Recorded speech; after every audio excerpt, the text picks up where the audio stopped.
Let's walk through an interesting case today. A patient in their late 50s presents with gradually worsening shortness of breath, and they mention that they've never been a smoker, which is something that stands out given their symptoms. There's no obvious reason for their declining lung function, but the shortness of breath has been increasing over the past year.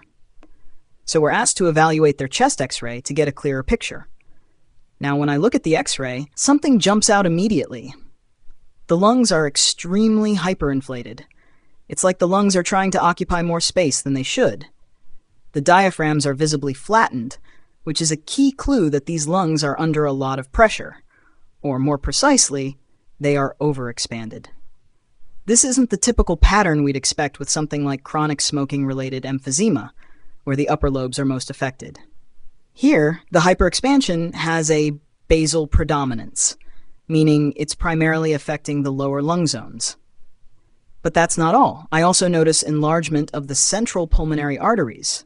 Now that's interesting because enlarged pulmonary arteries often suggest pulmonary hypertension, which can develop secondary to long-standing lung conditions that impair the exchange of oxygen, leading to increased pressure in the lungs.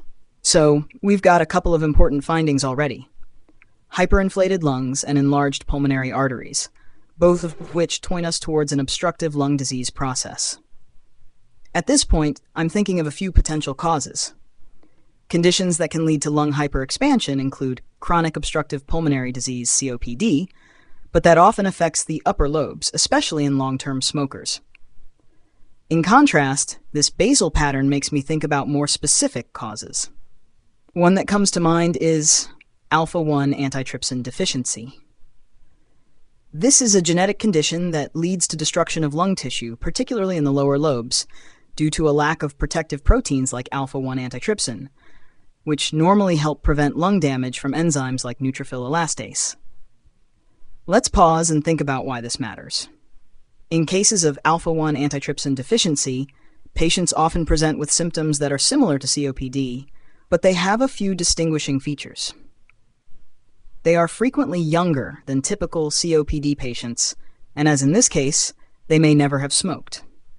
The lower lobe involvement is another key differentiator. This is an important diagnosis to consider because it has specific treatment implications, like enzyme replacement therapy, that can significantly improve quality of life and prevent further damage. But before we jump to conclusions, we need to rule out other possibilities.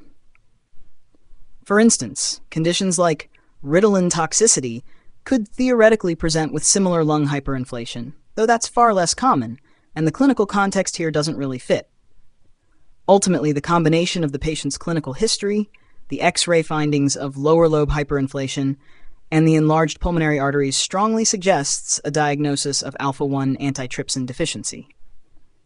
Further testing, such as serum levels of alpha-1-antitrypsin and genetic testing, would confirm the diagnosis, and from there we can talk about the appropriate management. Thank you for joining me today as we walk through this case. If you found this discussion insightful, don't forget to subscribe to Radiology Made Easy for more case studies like this. And if you'd like to support us in continuing to provide these in-depth explorations of radiological cases, consider checking out the Buy Me a Coffee link in the description below.